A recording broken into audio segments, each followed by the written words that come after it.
Hey Tribe, I wasn't planning on filming another video, but I ran across this article on Yahoo News by David Knowles.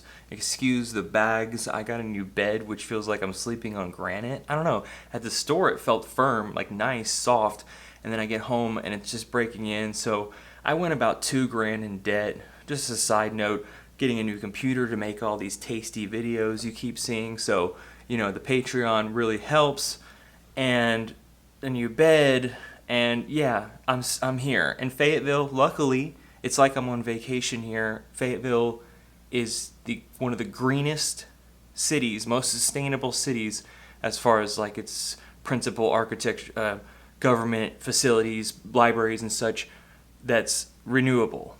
So I'm living in one of the most renewable cities, quote unquote, in the most developed and richest country, and I'm still biting crippling inflation. So this article's in Yahoo News. David Knowles onto this. He says, John Kerry says Trump destroyed America's credibility on climate change. Really?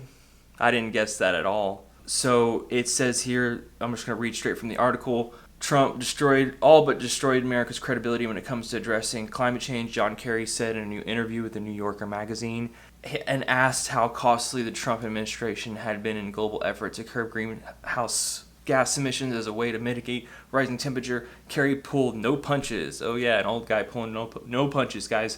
The damage that Trump wreaked worldwide is not limited to climate, but on climate, he did a whole whopper of a job putting America's credibility in a terrible place, destroying it fundamentally. I mean, I hear from country after country, how do we know we can still count on America? How do we know, guys? How do we know that another president is not going to come along, someone like Trump, who's doing the same thing again? Oh yeah? How about Biden? As President Trump refrained from speaking about climate change, then he dismissed it as a hoax, I'm going to paraphrase, perpetrated by China to damage the U.S. economy.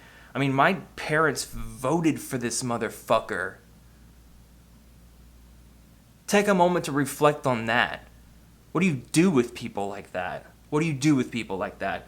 So he's, since taking office, Biden has sought to rally world leaders in Zoom calls around a common goal of keeping our temperature from rising more than 1.5 degrees, which we've already have, and this is all entertainment, guys. Really, it's a big. I've been watching Idiocracy, and it's amazing how well that movie fucking holds up. It is so, like, it gets better with time. It's actually true comedy. They don't make funny movies like that anymore, where there's actually comedic elements and real thought put into, like, the truth, but it's funny. It's a classic. It's a classic. And I don't know why I brought that up, but basically, this feels like this is a movie. So he goes on, back to the article, he goes on to say that representatives from around the world are meeting in Scotland, and he told that this is our last best hope to keep temperatures from rising above 1.5 degree mark, which we already are. It's baked in. Like, this is the corporate, like, masters of the universe. This is their last chance to save face, basically. I mean, just to make it seem like we're still headed for hell. And then he says, to date, the world has warmed approximately 1.2 degrees Celsius, which is like more like 1.3. A string of extreme weather events this summer that Kerry called apocalyptic has served to highlight the coming dangers of further warming. Well, they are apocalyptic, quote, sorry, I'm reading.